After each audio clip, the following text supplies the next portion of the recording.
In the tradition of our forefathers and our ancestors, and we all bow our heads to the very presence of God.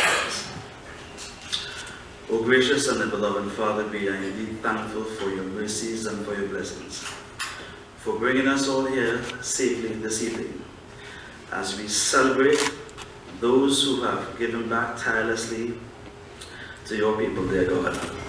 We pray that this entire proceedings go smoothly and any spirit of deviation and confusion may be dispelled. We thank you for blessing everyone here in Jesus' name.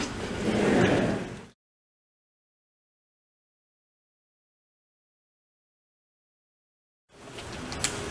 The Honourable Member of Parliament for the constituency of Muruga, Tableland, and the Minister in the Ministry of Education, Dr. Honourable Francis,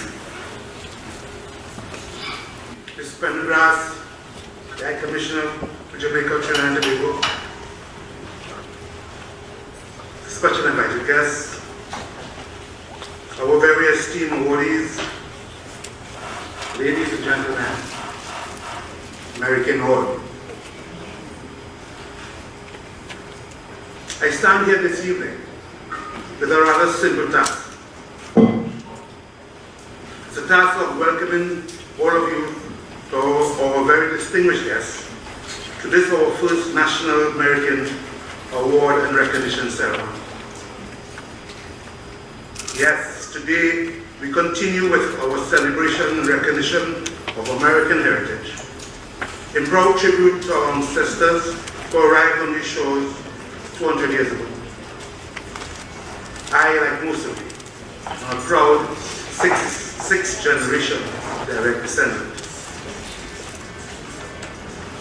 I must admit, however, that I am somewhat overwhelmed by the significance of this occasion. And I am sure that for most Americans present on it, this is a true moment of pride as we award those among us who are undoubtedly deserving of such public distinction and recognition. This event is a collaborative effort. It is hosted by the Merikin Commission in collaboration with Merikin Incorporation, the Merikin Heritage Foundation, and the Merikin Limited, all of which are successor organizations to the original Merikin interest group, the Amphi and Vashana fraternity, founded by John Milton Hackshaw and others. Yes, we all should be proud of our very rich heritage and legacy as Merikin descendants, and proud as well of our respective family lineages. However, most of us, we are all honored and proud to be Trinidadians and Tobagonians, striving always for improvements in our respective communities. As I look into the audience, I see so many of you who have taken time to ensure your presence here this evening with us. I even recognize some who have only recently discovered the American heritage and who have called and communicated with the Commission officers to secure their attendance this evening. So again, I say heartfelt welcome to you all. Even though we may be dressed in our formal wear and may be in the presence of our esteemed special awardees, I ask that we relax and use this evening as an opportunity to network and meet and chat with other Americans, descendants, who you may not have previously known or have not been in contact with for some time. In this regard, I pay special welcome to our American brothers, sisters, and cousins from our heartland on Muruga Road, Matilda Junction, Hard Bargain, Indian Walk, 5th and 6th Company villages, etc. I welcome Merikin descendants from Port of Spain, Tunapuna, Tagariwa, Diego Martin and environments, and as far away as the United States and the United Kingdom. Indeed, we are all here. We are all here with pride to celebrate together.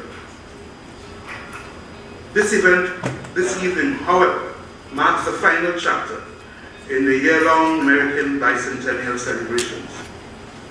Earlier events hosted by Merikin Incorporation and Merikin Heritage Foundation all recognize the importance and significance of the settlement of free land owning black people in this country, long before the arrival of indentured labor and decades before the abolition of slavery.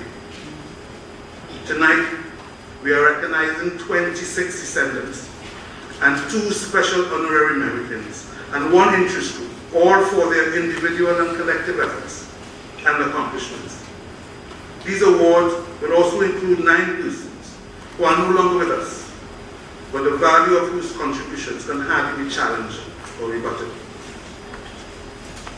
You were all understandably disappointed when on Tuesday we were advised that the Prime Minister, due to his hectic schedule, particularly this political season of local government election, will not be able to be with us. We are happy and excited to be advised that the Honourable Minister of Community Development, Culture and Arts, will in fact be attending, and we expect her arrival shortly.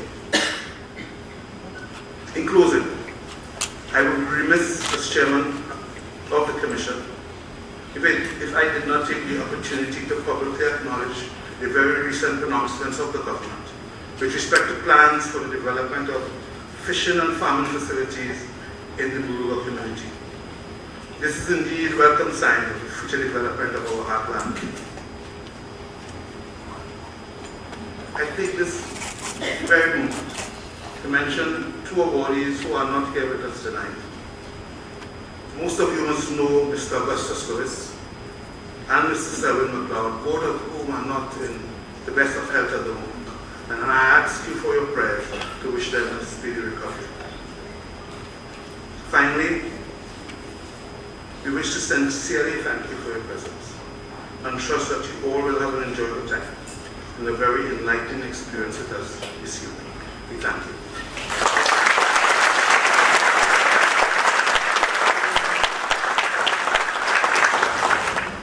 Member of Parliament, Marula Tableland, Dr. Lovell Francis, specially invited guests, ladies and gentlemen, and ladies. American roll call. We were taught that giants and men and women who accomplished great feats, the late Nelson Mandela, the late Mahatma Gandhi, and the late Abraham Lincolns of this world, seated in the audience tonight are the offsprings of giants in a plural sense. This is the story of the Americans, the story of men and women who refused to accept the brutality of slavery and gave their lives for our very existence. The War of 1812 was significant for these giants, as it was the year that they shed their slavery garments and were adorned in royal uniform, to fight for the principles of justice, the right to be treated equally, and the right to determine their own destiny against their colonial rulers. The Americans were runaway slaves who were cornered or grounded in their Baptist faith that raised their spirit in the moments of weakness, as they held truth to the old Baptist spiritual song, which echoed throughout the ages. They had weary hearts and wounded souls as they traveled along their pilgrim routes. The journey of the Americans, from the slavery plantation to uniformed officers in the Corps of Colonial Marines, demonstrated that they were numbered among the first freedom fighters. As you look at the screen, the names you see are a symbol of hope, aspiration, perseverance, sacrifice, determination, and a human spirit that could never be and would never be quenched. Brought to Trinidad in batches of 6 companies in the southeastern part of the country within Virgin Territories. The first company was settled in Hindustan, second company was settled in Pitikafe, third company was settled in the Indian Oak area, fourth company was settled in Hardbargain, and subsequently resettled in New Grand. The fifth and sixth company maintained their original names. Each family was granted 16 acres of crown land for their dedication and sacrifice they made in the War of 1812. What was virgin acreage? The Merikin built roads. What was virgin terrain? The Merikin built bridges. What was virgin swamp? The Merikin built churches. What was virgin plain? The Merikin built homes. What was useless? The Merikin built a legacy. Our destiny are tied in that one act of faith that binds every Merikin together. Our ancestors gave us the ability to dream, the impossible dream, to believe in the impossible and to take a leap of faith that will carry us through every hardship, every hurt, and every disappointment. But greater than that, to carry us through our greatest triumph, that is being Merikins, the greatest of people. The journey of the Merikin from the United States to Trinidad is a story of love, commitment, trust, and utter human determination. 200 years later, the journey of the Merikins continue. 200 years later, we stand committed to our legacy. 200 years later, we are Merikins forever. We stand together, we embrace our heritage together, we believe in our past together, we look with great expectations to our future. Ladies and gentlemen, the Merikin roll call. Ladies and gentlemen, I now invite our Minister of Community Development, Culture and the Arts, Dr. the Honorable Nian Elizabeth Gaspy-Dolly, to the podium. Dr. Dolly. The Honourable Minister, the Ministry of Education, and Member of Parliament from Moruga Tableland, Dr. Lovell Francis, Chairman of the Merikin Commission, Mr. Courtney McNish, awardees, distinguished guests, members of the media, ladies and gentlemen, good evening. Permit me to recognize my very supportive husband, Donald, who sits in the audience with me.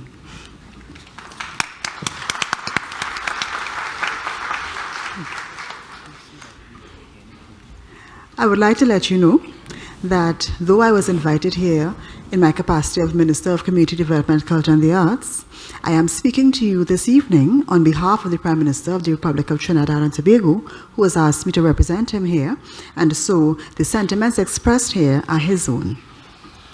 So on behalf of the Prime Minister, Dr. Keith Christopher Rowley, I am very delighted to be here with you this evening to share in this award ceremony. I'm also pleased to be here to witness your presentation of those awards to those citizens whom you have chosen to honor for the exceptional role which they have played in the development and growth of their respective communities and the nation as a whole.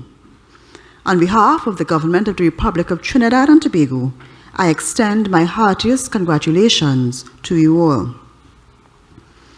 Entrapped in the 1812 Civil War, ferociously waged between the United States of America and the United Kingdom, was a community of African American slaves unwittingly drawn into battle. The story unfolds that they truly believed that the British had come to release them from bondage. That today, 200 years following this bitter encounter, the sons and daughters of these brave and stout-hearted African American slaves can assemble together as free men and women to celebrate the legacy of their ancestors is a tribute to the dauntless spirit of adventure and endeavor which characterized their forefathers' quest for liberation and advancement. It is a living monument to their determination to lead successful lives as integral contributors to the growth and development of their adopted homeland. And yet, in spite of so much that has been written and the many stories told, there remains an alarming void of information and knowledge evidenced by the paucity of nationwide recognition and appreciation of the community of whom I speak. I refer, of course, to those tried and tested laborers in the vineyard, those African American Marines warmly and affectionately addressed as the Merikins, an identity indisputably synonymous with the phenomenal increments of progress made, especially on the central south coast of the island of Trinidad. The fact that the average citizen of Trinidad and Tobago is not readily conversant with the history of the Americans and their immeasurable contribution to the development of our nation is a disturbing shortcoming. And I assure you, the government of the Republic of Trinidad and Tobago intends to address this.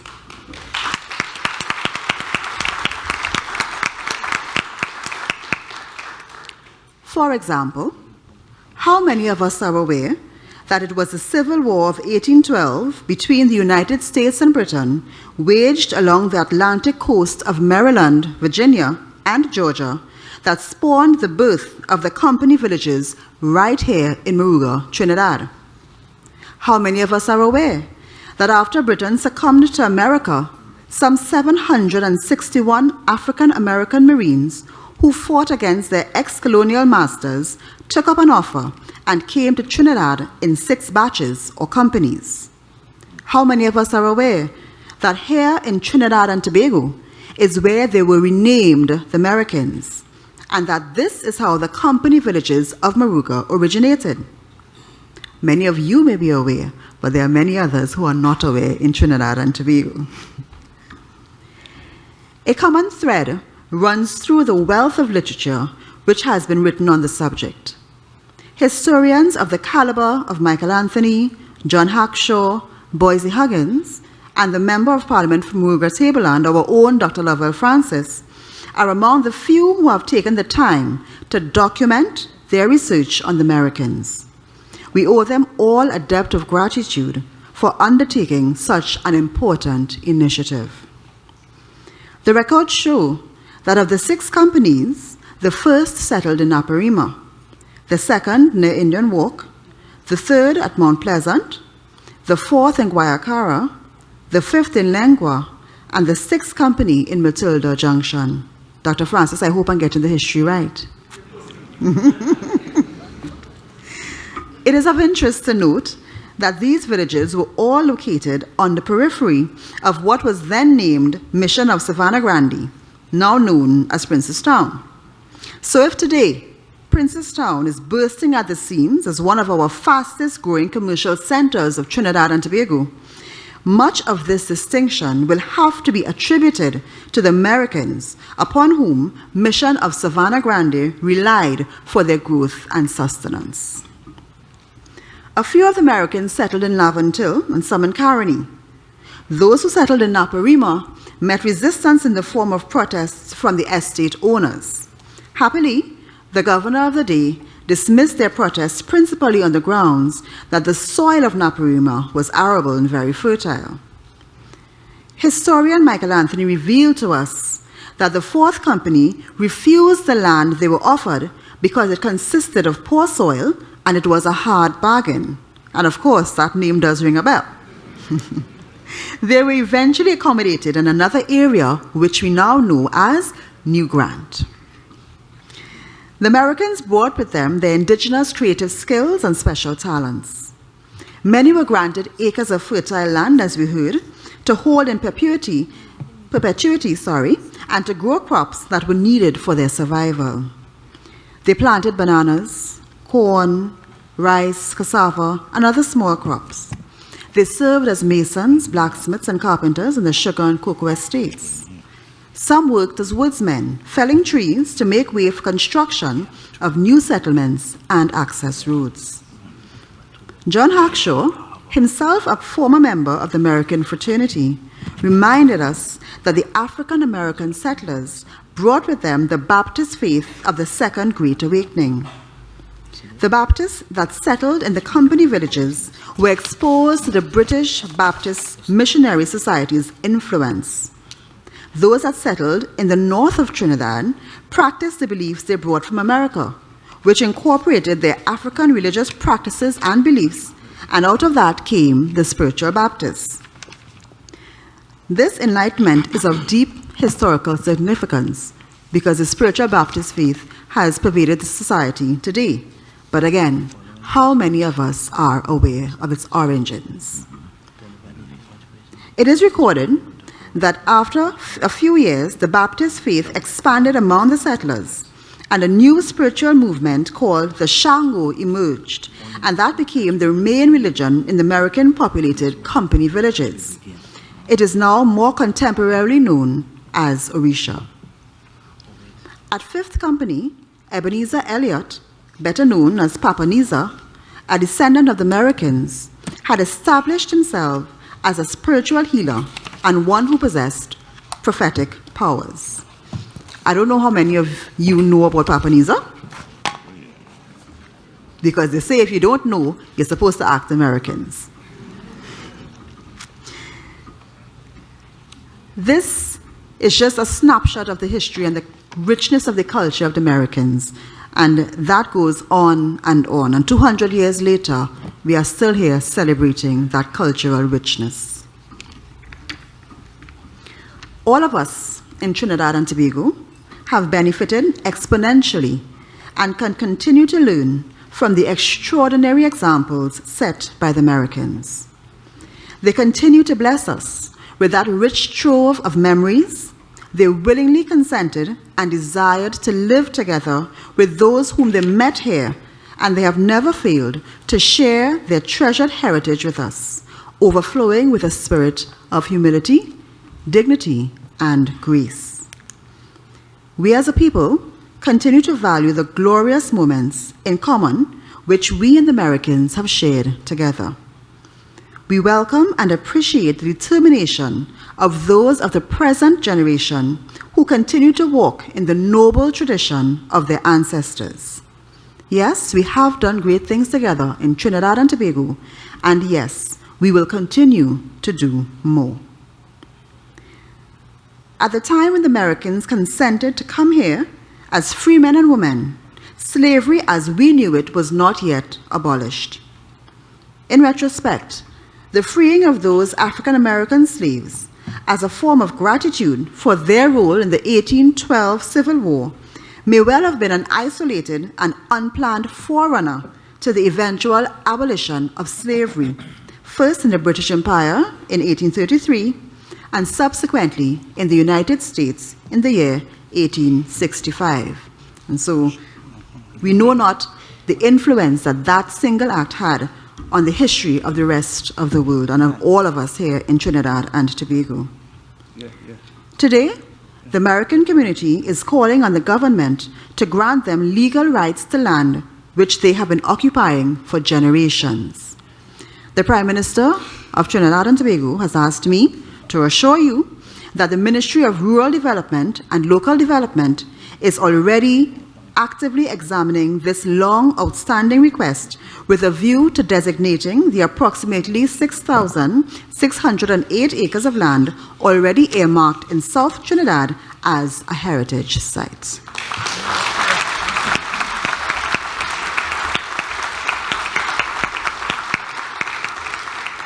In addition, in recognition and support of your celebrations and in keeping with the government's thrust to document the history of Trinidad and Tobago for posterity, the Prime Minister has requested the Minister of Public Administration and Communication to collaborate with the Merikin community to arrange for a program of nationwide public education and awareness on the life and times of the Merikins and the outstanding role which this community has played in the overall development of Trinidad and Tobago.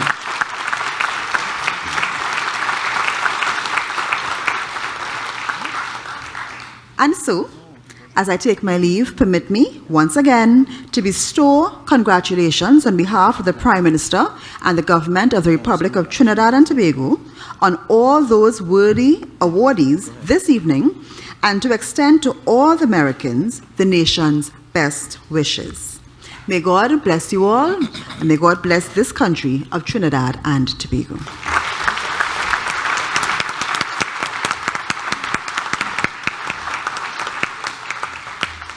Movements toward the medal. Good evening. In 2004, I had the distinct honor and privilege to meet for the first time in my adult life John and Althea McNish Ruiz. John and Althea had traveled to the US, where John was expanding his research on the Americans. I had no idea that he was there, and he, I'm sure, had no idea that I lived there at the time. I will spare you the details of how we met, but suffice it to say, when we met, we had a really good time. We exchanged a whole lot of pleasantries, and we had a whole lot of good old family talk. And just before I left, John placed in my hands a copy of his book, The Merikins. I took a cursory review of the book really quickly, and I realized that I knew nothing of my family history. And it troubled me. So at that point, I purposed in my heart that I would try to read and get all the information that I can, and not just only for my education and for my edification and gratification, but for my family, for my children, and for anyone who wanted to know. So from that day, I said, "This is it. This cannot continue like that." However, when John and Althea went back to England, apparently they took the enthusiasm and the zeal and the spirit that I had, because it was 11 years later that I did nothing about it for 11 years. And it was 11 years later that I decided that I had the chance, when my circumstances had changed, to start to look and dig really deep into my family's history. A couple years ago, when I really started, I realized that that initial encounter, that initial meeting was more providential than it was coincidental, and that it was a seed planted that was germinating for a number of years that began to grow. Moving forward, 1 year ago, the Merikin Commission was formed, and part of the mandate was to actually do something meaningful that will fuse, unite, and bring American groups together and people. We thought a whole lot, and decided one event that will do something like that is what you are experiencing today. After several hours and days and months of emails and telephone calls and Skype calls to various outlets, mints, and after deciding what we thought would be appropriate to honor those who have given selflessly to this movement, the Northwest Territorial Mint out in Nevada, USA, was commissioned to prepare what we think would last, a medal, a medallion that we believe would last through time. In order for this mint to do any work for you, you have to send your story. And they were so impressed with the story of the Americans. Most of the guys who work at that mint are history geeks. And they all knew of the War of 1812. But no one knew of those forgotten fighters. The colonial Marines were forgotten, and they were so impressed that they volunteered free of charge to make a documentary on the production of this medal. I tell you, it was so overwhelming to me. I had to limit them to 1 minute because we don't have much time. So at this time, take a look. This documentary sends greetings and celebratory salutations to the awardees and to all those who are attending this evening. Take a look. Northwest Territorial Mint has a proud history of creating medals that honor the achievements of men and women from around the world. We believe that those who are recognized for excellence should receive an award that is crafted with excellence. The Medal of Merit was made under strict quality requirements so that every recipient is presented with an expression of honor that will endure as a lasting memorial of their legacy for generations to come. Northwest Territorial Mint is honored to have designed and produced this extraordinary award for the Merikin Commission and its affiliates, and we congratulate the recipients for their contributions to the entire Merikin community.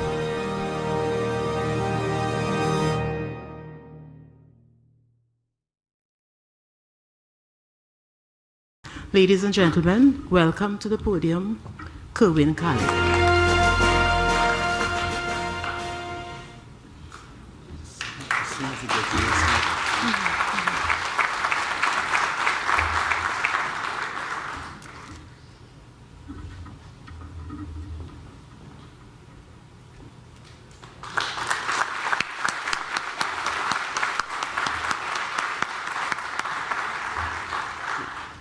Ladies and gentlemen, please welcome Chief Alagba Aaron Fulani.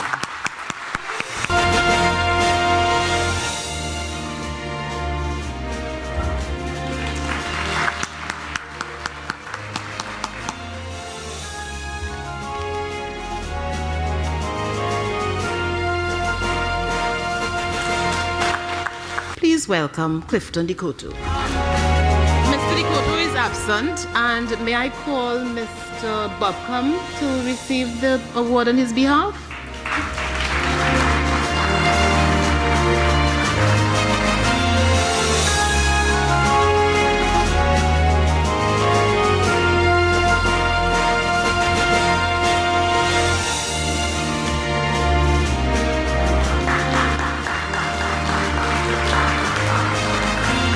The name Papanisa is now ingrained in the culture of our country, having been immortalized in Calypso by the mighty Sparrow. Collecting on Papanisa's behalf is his grandson, Eugene Richardson. Please welcome him.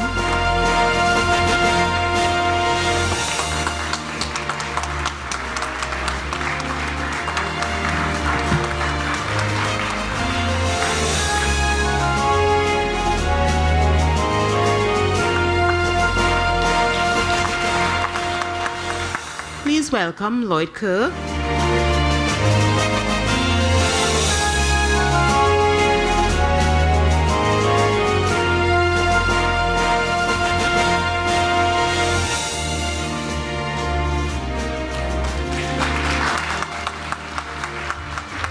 Augustus Gus Lewis has worked tirelessly in the furtherance of the recognition of the Merikin community's place in Trinidad's history. Unfortunately, Gus is not with us this evening. Can we ask Dominic to come and collect on behalf of Gus?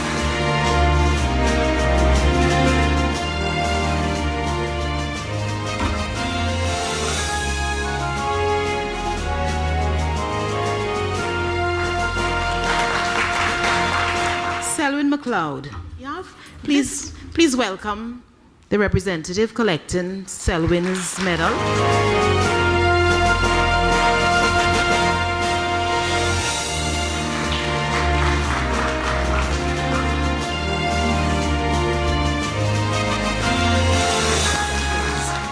Ladies and gentlemen, I present Ms. Ruby Thompson, who would receive the posthumous award on behalf of her husband, Mr. Franklin Connell Thompson.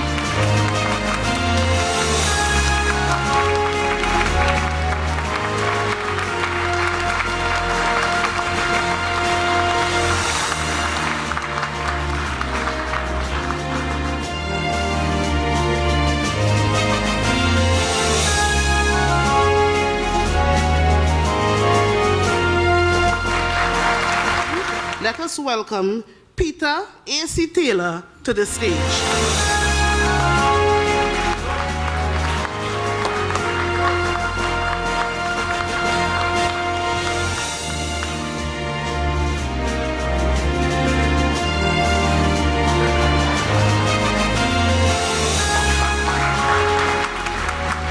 Ladies and gentlemen, I present Oral Augustus Saunders, to collect the award on behalf of his father, Leslie Augustus Saunders.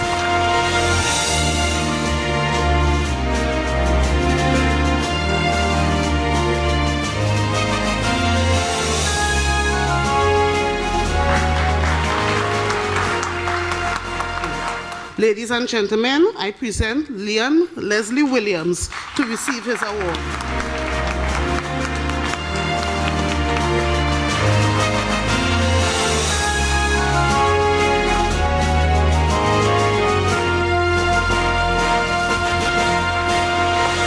Please warmly welcome Mrs. Hazel Manning.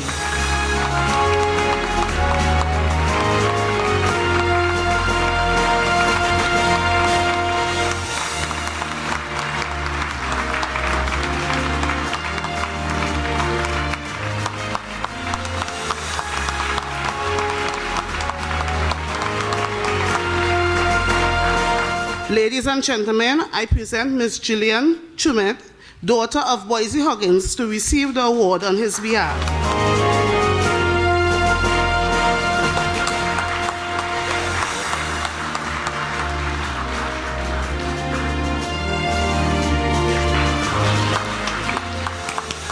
Ladies and gentlemen, I am honored to call Earl Bob Saunders to receive his award.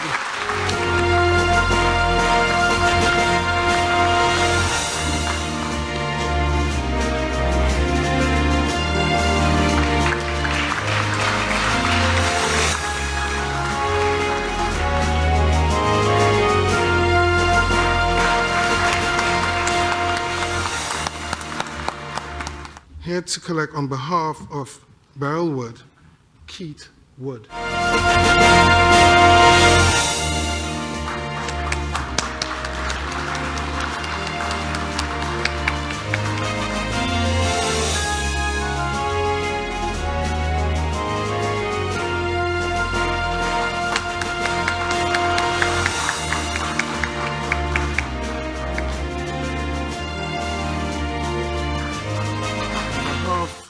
Of Pastor Robert Andrews, the Merikin Commission will accept his award.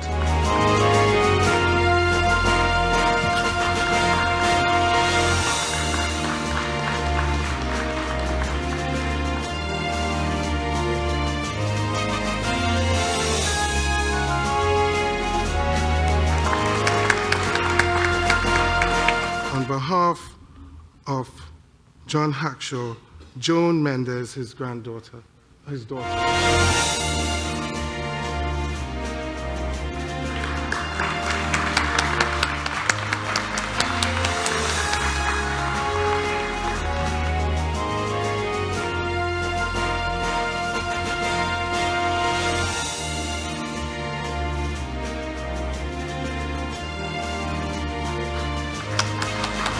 I'm happy to present Keela Juramogi.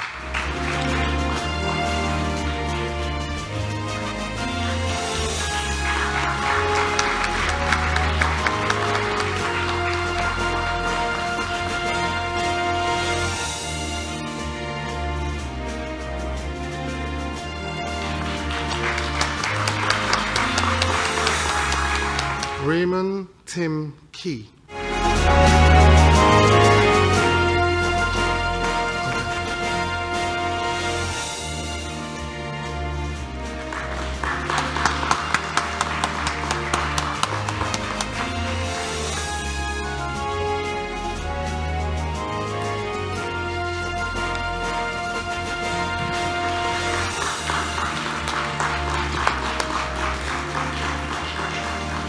Just before I begin, a minor oversight. Just earlier, Pastor Andrews' award was accepted by his great-great-great-great-granddaughter, Maya Graham, on his behalf.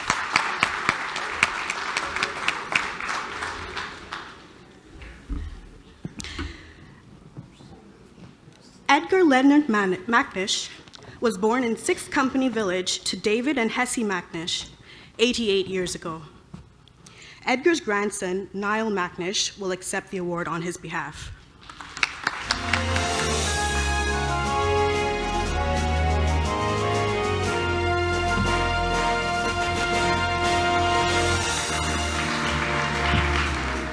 Let us welcome Tina Dunkley.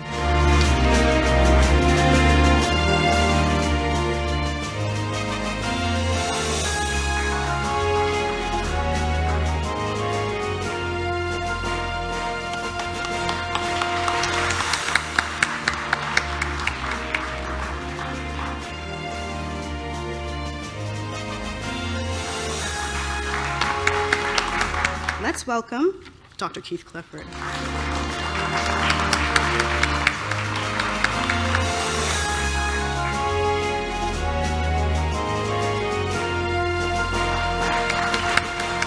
Please let us warmly welcome Althea Backish.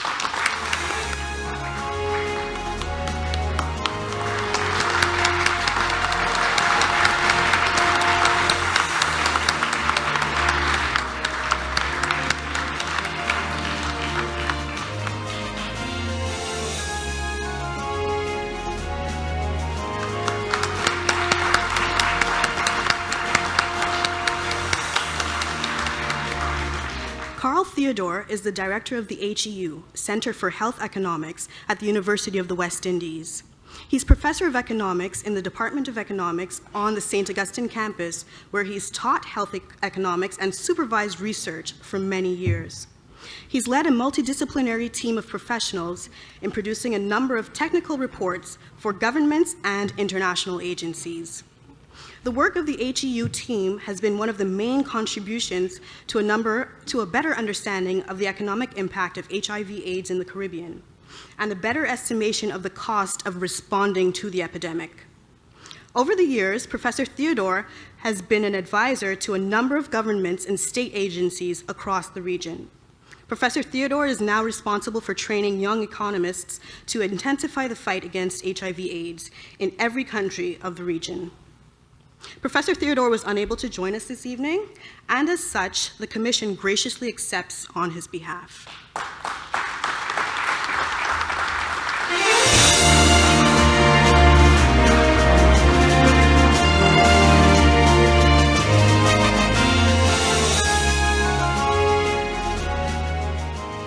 Dr. David Toby has been a consultant orthopedic surgeon at the Port of Spain General Hospital for the past 32 years. We welcome Dr. Toby to the stage.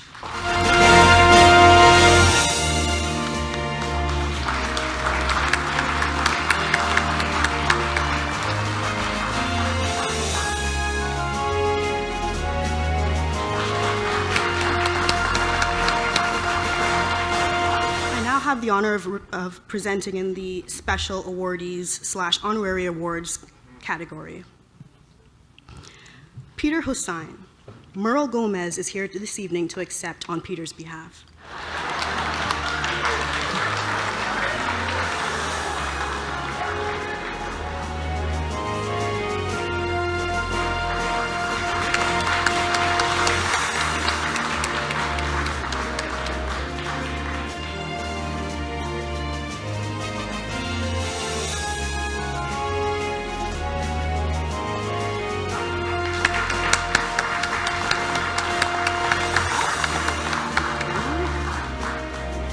John Weiss's professional career as an architect, planner, and educator in design spans over 3 decades. Join me in warmly welcoming John Weiss to the stage.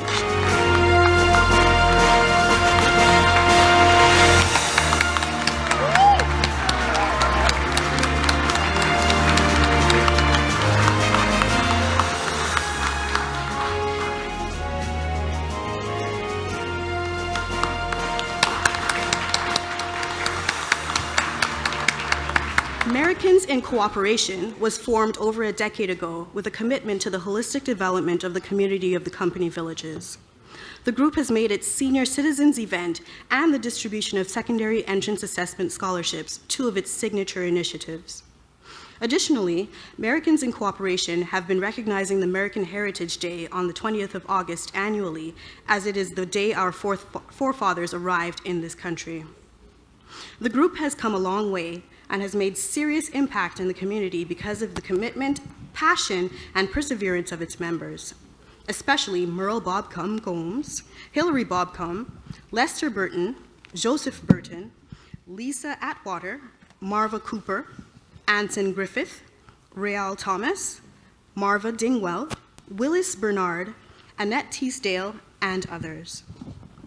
Prison outreach also adds to the organization's scope, not to mention Merikin's Incorporation has worked with JCD and Associates in conjunction with the U.S. Embassy to assist with the production of the documentary The Merikins, appeared before a joint select committee of Parliament on land tenure and physical infrastructure in Trinidad and Tobago.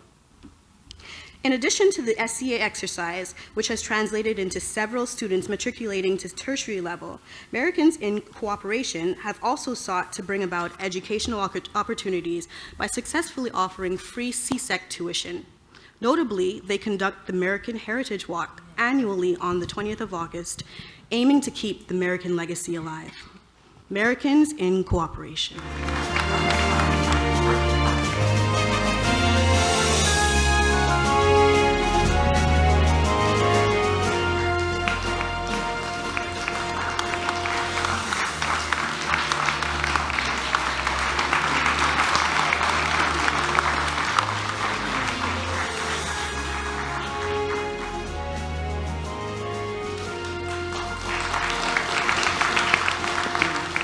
Good evening, Honorable Minister, Community Development, Culture and the Arts, Dr. the Honorable Niam Gatsby Dolly, Member of Parliament for Moruga Tableland, Dr. Lovell Francis, other stakeholders, invited guests, ladies and gentlemen, Merikin all. I have been given the task to express our heartfelt thanks and appreciation on behalf of the Merikin Commission, Merikin Heritage Foundation, Merikin Limited, and Merikins Incorporation. What you have witnessed is not the Academy Awards or the Grammy Awards. It's the first ever National Merikin Community Award and Recognition Ceremony.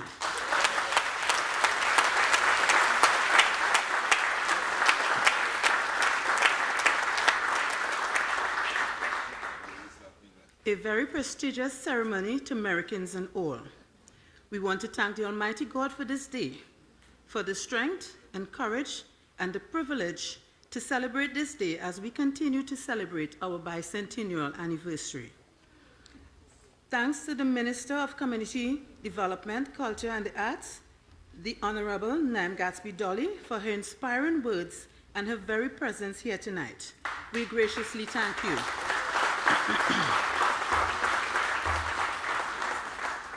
Special thanks to Dr. Lovell Francis, the MP for Moruga Tableland, for his commitment and passion towards the development of the Merikin community.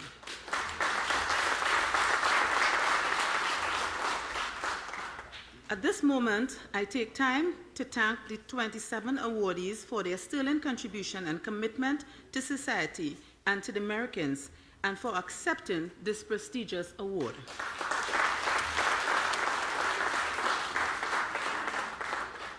For the posthumous awardees, we express our love and gratitude to their families for taking time off their busy schedules to accept and receive these awards on their behalf. These awards were long, long overdue.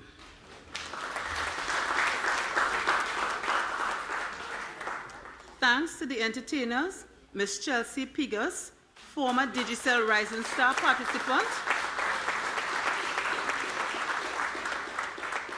Professor Ken Fillmore A. Spanis, Mr. Alistair Saunders, who rendered the national anthems. Thank you for your stimulating performances. Abebele, Merikin entertainer, thank you in advance for your performance at the cocktail reception. Special thanks to our sponsors, HR Technology Limited, C. Arthur McNish and Associates, NLCB, the presenters of this presentation, the Technical and Production Unit, Mr. Courtney McNish for his leadership of the groups.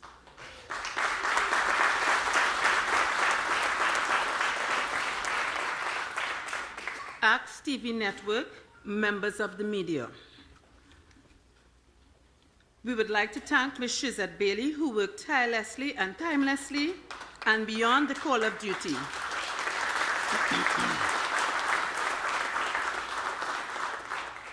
Fiola King Lawrence, thanks for a job well done. Ladies and gentlemen, tonight I take the liberty to thank the members of the Merikin and the McNish family. This was not just a good idea, but truly a blessing. Their commitment to Merikin and Mericanism has bridged and united all Merikin groups.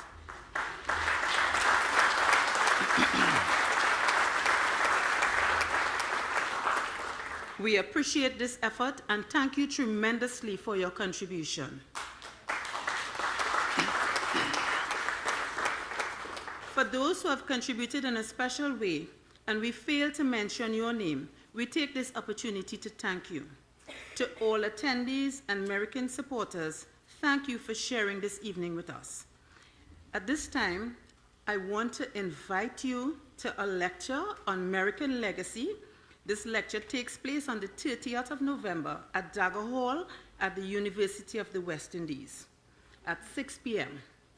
Let us continue to embrace our watchwords: success through sacrifice. Proud to be Merikin, Merikin all, Merikins forever. Thank you and enjoy the evening's proceedings. Thank you.